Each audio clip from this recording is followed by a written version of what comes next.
पहलू क्वेश्चन है तुम्हारा एजेंट कौन था। तो भाई मारो एजेंट तो एजेंसी ए काम आप्યું तो जॉब लई मળી गई। हाँ मणी सॉरी पगार मंथली आपे।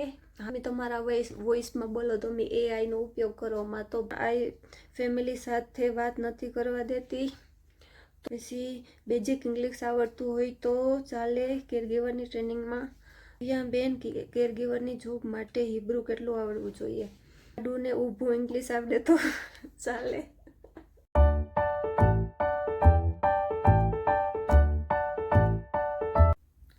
હેલો ગાઈસ, સ્વાગત છે તમારું મારા વ્લોગમાં। તો આપણે આજે સવારમાં વ્લોગ સ્ટાર્ટ કરી દીધો છે અને આજનો વ્લોગ છે તે ખાસ રહેવાનો છે।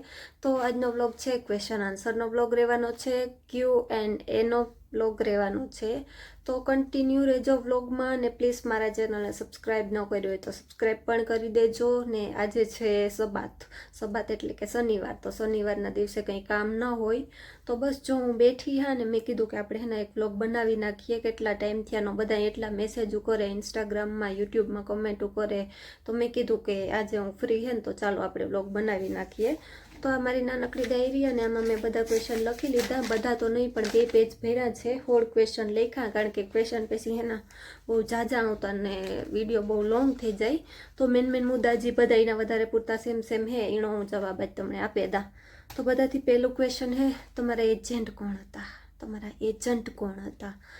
તો ભાઈ મારો એજન્ટ તો એ ઉપરનો જ હતો પણ હું નામ દેવા નથી માગતી કારણ કે એનું રીઝન હે અટાણ લગણ ઇન્સ્ટાગ્રામમાં મને ઘણા મેસેજો કર્યા કે એજન્ટ કોણ હતો। મેં નામ આપ્યું, નંબર આપ્યા, બધું આપ્યું પણ એ હું દેવા નથી માગતી। હું કંઈ ખરાબ નથી કહેવા માગતી કોઈ વિશે, પણ હું ખાલી એટલું જ કહેવા માગા કે હું કોઈનું નામ દેવા નથી માગતી કારણ કે એનું રીઝન એ હે કે આ પૂગ્યા પછી આપણી જ લડવાનું રહીએ। એજન્ટ હગા ભાઈબંધ દોસ્તાર કોઈ એટલી કોઈ કંઈ કરે ન થકતા। આ પૂગ્યા પછી આપણી ખુદની જ લડવાનું રહે। મી આ મારું ત્રીજું કામ હે। 2 કામ એકલા બદલાવી નાખ્યા। પેલું કામ હતું એ મને એજન્ટે આપ્યું હતું જેની વિઝા મારે પડી હતી ના ઇન્ડિયા। પેલું કામ એ હતું તો એ કામ મુકાઈ ગયું ને પછી બીજું મેં મારી રીતના જ ગોઈતું હતું। આપણી જે એજન્સી હોય ને બધાથી પહેલાં આપણી એજન્સીમાં જવાનું, કાયમ જવાનું। એ કહે કે કામ ને જ પહેલી ના પાડે, કાયમ જવાનું। આપણી એજન્સી હે ને એ જ કામ આપીએ, બીજુંનું કંઈ નહીં કે ન કહેવાય આપે ખરી નહીં આપે કારણ કે આપણે અજાણા કહેવાય। તો હું આ પૂગ્યા પછી મેં હેના અટાણે હાલમાં મારું ત્રીજું કામ હે તો પહેલાં 2 કામ બદલાવે નાખ્યા। પેલું કામ મને એજન્ટ થ્રુ જડ્યું હતું, બીજું કામ મેં મારી રીતના ગોઈતું હતું કારણ કે આ એવા પછી હે ને કોઈ આપણું નથી રહેતું, સમજે જ જવાનું। આપણી ખુદની જ લડવાનું રહીએ ભાઈ કે કાયમ એજન્સી જવું। હું નથી કહેતી કે આપણી એજન્સી જાવ, બધી એજન્સી જવાનું, જ્યાંથી કામ જડે નથી। આપણે તો કામથી મતલબ હોય પણ પહેલાં આપણી એજન્સી જવાનું કારણ કે વધારે પૂરતી હેલ્પ એ જ કરીએ। તો અટાણે હાલમાં જે કામ હે ને એ મને હે ને મારી એજન્સીએ જ કામ આપ્યું।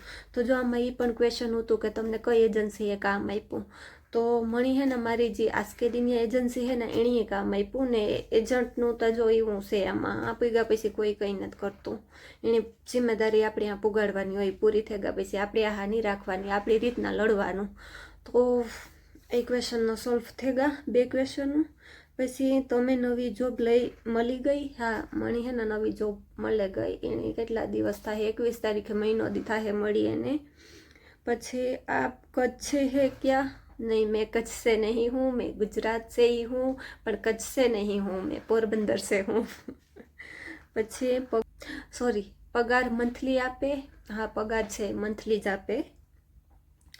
આ તો મારો વોઇસ નથી તો આ પણ બહુ હે એક કે ભાઈ તમે તમારા વોઇસમાં બોલો, તમે એઆઈનો ઉપયોગ કરો માં તો ભાઈ બીનું હું એટલું કહેવા માગા કે હું મારા અવાજમાં જ બોલા પણ યુટ્યુબમાં કારક ઓટો ટ્યુન આવે જાય તો તમે એમાં હે નહીં પાછું ગુજરાતી કે હિન્દી સિલેક્ટ કરે હગો, એમાં ઇંગ્લિશ આવે જાય ના તો આપણીના સેટિંગમાં જે ઓટો ટ્યુન હોય એને બદલવાનું હોય ને જે આપણો અવાજ હોય ને એને સિલેક્ટ કરવાનો હોય, હિન્દી ગુજરાતી જે પણ। તો એ પ્લીઝ તમે જોજો પહેલાં વિડીયોમાં। જો હું ઇંગ્લિશમાં બોલતી હોય તો હું ઇંગ્લિશમાં હું નહીં બોલતી હોય, એ ઓટોમેટિક વોઇસ કન્વર્ટ થઈ ગઈ છે મારો ઇંગ્લિશમાં। તો એ તમે જે સેટિંગમાં અને આપણો ખુદનો વોઇસ સિલેક્ટ કરે હગો આપણી લેંગ્વેજિંગ।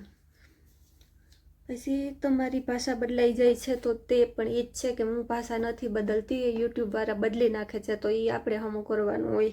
પછી દીદી ત્યાં આઈ ફેમિલી સાથે વાત નથી કરવા દેતી, તો એ પણ ક્વેશ્ચન હે. તો ભાઈ આ હે ના એને મજા આવે ને એ કરવા દે, ને મજા ન આવે એ ન કરવા દે. જો સારા હોય ને તો વાત કરવા દઈએ, ને એને ન ગમતો હોય તો આપણે એ હોય ને તાર વાત ન કરવા દઈએ. આપણી રૂમ આપણો પર્સનલ આપ્યો હોય તો રૂમમાં જઈએ, આપણી જાર જઈએ તાર રૂમમાં વાત કરે લે. બાકી એને ન ગમે ને તો એ વાત ન જ કરવા દઈએ ને એમાં આપણે કંઈ ન કરે હગીએ. એ ના પાડે તો આપણે ન પણ કરવી જોઈએ, કારણ કે એ આપણી એના કામ હાટું તો આવ્યા હોય, તો એ આપણા ફેમિલી ઉપર ડિપેન્ડ હે કેવા હે એ. પછી બેઝિક ઇંગ્લિશ આવડતું હોય તો ચાલે કેરગીવરની ટ્રેનિંગમાં. તો ભાઈ બેઝિક ઇંગ્લિશમાં ત્યાં જો એવું હે કે અટાણે હે ને પહેલાં હાલતું ભાઈ બહુ સ્ટ્રિક્ટ કરે નાખ્યું, એટલે ઇંગ્લિશ પાવરફુલ જોઈએ. તમે હું તો કાંઈ કે ગોખે લ્યો તમે કાયમ ઇંગ્લિશમાં વાતું કરો, તમે જેટલી ઇંગ્લિશમાં વાતું કરીને પ્રેક્ટિસ કર્યો ને એટલું જ તમારું સારું થાય. કારણ કે મને ખુદને કંઈ ન આવડતું, કંઈ એટલે કંઈ નહીં. હું ટ્રેનિંગ કરવા ગઈ ને, ટ્રેનિંગ કરવા અને પછી ટ્યુશનમાં, તો મારા મગજમાં એટલું મેં બેહાડ્યું ઇંગ્લિશની, બેહાડ્યું કે ઇંગ્લિશમાં જ વાતું કરતી, ફોનમાં વાતું કરતી ઇંગ્લિશમાં, ફ્રેન્ડ હેત ઇંગ્લિશમાં વાતું કરતી. તો આ પણ મારા ફેમિલીવાળા મને એ જ પૂછે કે તારું ઇંગ્લિશ એટલું સારું હોય તો તું ઇન્ડિયામાં ઇંગ્લિશ મીડિયમમાં ભણી હો? કે ના ભાઈ હું ઇંગ્લિશ મીડિયમમાં નથી ભણી, પણ હું એકબીજા સાંભળ્યું વાતું કરે ને ઇંગ્લિશ શીખી. તો તમે જેટલી પ્રેક્ટિસ વાતોમાં કરી હોય એકબીજાની ઇંગ્લિશમાં તો એ તમને વહેલું આવડીએ. તો બેઝિક ઇંગ્લિશ પહેલાં હાલતું, પછી એ તમને સ્ટ્રીક બહુ થઈ ગયું, એટલે હે ને બને ત્યાં લગન તમારું ઇંગ્લિશ છે એ ઇન્ક્રીઝ કરો, વધારે પ્રેક્ટિસ કરે ને બોલે નહીં. હેલો દીદી, ઇંગ્લિશ શીખવા ગયા એના નંબર મોકલો. તો ઇંગ્લિશ હું શીખવા ગઈ હતી ને એ હે ને શોર્ટ વિડીયોમાં તમે જોઈ લીજો. માણાવદર શીખવા ગઈ હતી એમાં હે ને વિજયભાઈના નંબર નાખેલ હે, તો એ શોર્ટ વિડીયો હે તો એ તમે જોઈ લીજો. દિવ્યાબેન, કેરગીવરની જોબ માટે હિબ્રુ કેટલું આવડવું જોઈએ? હિબ્રુ એટલું કંઈ ખાસ ઇમ્પોર્ટન્ટ ને આ આવે ને ઇમ્પોર્ટન્ટ હે, પણ ઇન્ડિયા હે ને કંઈ હિબ્રુના ક્લાસ આપણે કરાવે, આપણી ટ્રેનિંગ કરીએ ને તારે હિબ્રુનો એક લેક્ચર આવે. પણ ખાસ તા એવી હે ને એમ્બેસીમાં એના મૂડ ઉપર ડિપેન્ડ હોય. જો મને હિબ્રુનું ભાવના મેડમે એક શબ્દ નહોતો પૂછ્યો, હિબ્રુમાં કંઈ મને નહોતું પૂછ્યું, એણે મારું ઇંગ્લિશ જ ચેક કર્યું હતું વધારે પૂરતું મેડિકલ, બસ. બાકી તો હિબ્રુ પૂછે હે હો એમ્બેસીમાં, તો તમારે કરે લેવું જે તમને આ ટ્રેનિંગમાં શીખવાડે ને એમાં તમારે ધ્યાન દેવું. એટલે બેઝિક આવડે તો હાલે, એમ બીજું કંઈ હિબ્રુમાં એટલું ખાસ ન પૂછે, એને ખબર જ હોય. આડું ને ઊભું ઇંગ્લિશ આવડે તો ચાલે ભાઈ, આડું ને ઊભું આડું ને ઊભું ન હાલે. થોડો ઘણો ફેરવીએ તો વાંધો ન આવે, પણ આપણી હવા આઈ માય કર્યા રાખીએ તો એ ન હાલે. તો કે કાણે આવડતું જ ના, ચાલો જવા દો, પાછી ટ્રાયમાં આવજો, સીધું આપી દે ઇન્ટરવ્યૂ. એટલે ઇંગ્લિશમાં ધ્યાન રાખજો. પછી બેન, તમે કયા ગામના છો? હું અડવાણાની છું, પોરબંદરનું અડવાણું ગામ, અને ચંદ્રાવાડું મારું માવતર. મારું નામ ભાવિકા છે, હું ધોરાજીથી છું. કયા એજન્ટ દ્વારા ગયા છો? મેં તમારા બ્લોગમાં સાંભળ્યું કે તમે માણાવદર બાજુ ક્લાસ કર્યા હતા. મારે પણ ત્યાં આવવું છે કેરગીવરની જોબ માટે. તો ભાવિકા બેન, તમે જરૂરથી આવો, મહેનત કરો, ટ્યુશન કરો, પાસ થઈ અને વેલેરા ઇઝરાયલ આવી જાઓ. પણ એજન્ટનું તમને કહી દીધું ને પહેલાં જ કે હું નામ દેવા નથી માગતી. પછી થોડું જોરથી બોલો, કંઈ સમજાતું નથી. ટ્રાય કરી હું વધારે જોરથી બોલવાનું. બેઝિક ઇંગ્લિશ હોય તો હોય એટલે હાલે ને? ઇંગ્લિશમાં વધારે ધ્યાન આપો. હું તો અહીં જ કાં કે ઇંગ્લિશ ખૂબ મેન હે અટાણે. હિબ્રુ તમને નહીં આવડે તો હાલે, પણ ઇંગ્લિશ તમને આવડવું જ જોઈએ, કારણ કે આ હિબ્રુ તો ખબર હોય કે હાલો આપણે નવા હે તો ન આવડતો હવે. ઇંગ્લિશ કોમન લેંગ્વેજ છે, તો ઇંગ્લિશ આવડતું હોય ને તો તમે ગમે એની પૂછે હોગો, તો ઇંગ્લિશ જરૂરી છે. તો પ્લીઝ રિક્વેસ્ટ કરા બધાને કે ઇંગ્લિશની વધારે પૂરતી બોલે પ્રેક્ટિસ કરો તમે, તો જ તમને આવડીએ. તમને સાંભળેથી કે લેખેથી નહીં આવડે, તમે જે બોલે પ્રેક્ટિસ કર્યો નહીં તમને વધારે આવડીએ ઇંગ્લિશ. પછી હિબ્રુની જરૂર ન પડે, ખાલી ઇંગ્લિશ આવડે?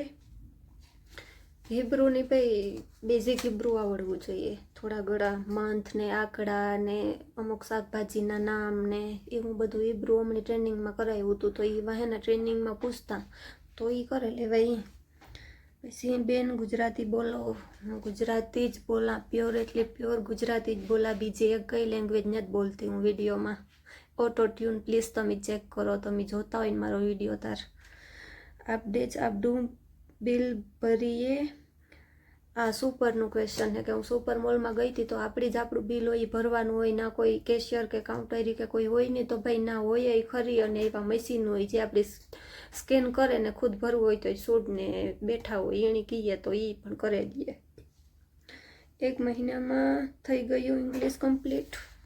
ભાઈ મારું ઇંગ્લિશ મેં ટ્યુશન કર્યું હતું, પ્રોપર 1 મહિનો કર્યું હતું. નકો અહીં તો 2 મહિના જેવું થયું હતું, પણ હું 15-20 દી તો એમાં 2 ફેરે ઘેર વહી ગઈ હતી. તો મેં મહિનોથી કર્યું હતું. તો એમાં મેં મેડિકલ કરી લીધું હતું અને ઇંગ્લિશ કરી લીધું હતું. તમે મેડિકલનું મતલબ કે તમે ટ્યુશન કરવા જાવ ના એટલે તમને બે આવડે જાય, પણ ધ્યાન દેવાનું, મેં વૈસા રાખવાનું. મેં હાવ વાસે સોપડા ફાડે નહીં ખાતા. ને તમે મારો એક વિડીયો જોજો, મેં એક કેર ગીવરની જોબ માટેનો ઇઝરાયલનો વિડીયો મૂક્યો તો લીલાજીએ મને કીધું હતું એ વિડીયોનું. તો તમે મારે આંખ હે ને એને હેઠે કુંડાળા જોજો એ વિડીયોમાં કેવડા હે ને એ, કારણ કે સોપડા વાસે ને મેં ફાડે નહીં ખાતા. એટલી મેં મહેનત કરી હતી, 3 રાત વૈસા રાખતી ને કહું એટલી ઠોઠડી હતી ને મને કંઈ યાદ જ ન રહેતું. મને એક વસ્તુ મોઈ થઈ ગઈ હતી. તો મહેનતનું ફળ હંમેશા ભગવાન આપે જ છે. તો મહેનત કરા રાખવાની. ને વિડીયો બહુ લાંબો થઈ જાય છે તો આપણે એન્ડ કરી દઈએ. ને બીજા કંઈ ક્વેશ્ચન હોય તો તમે જરૂરથી કોમેન્ટ કરજો, કંઈ પૂછવું હોય તો પૂછજો. તો બાય બાય.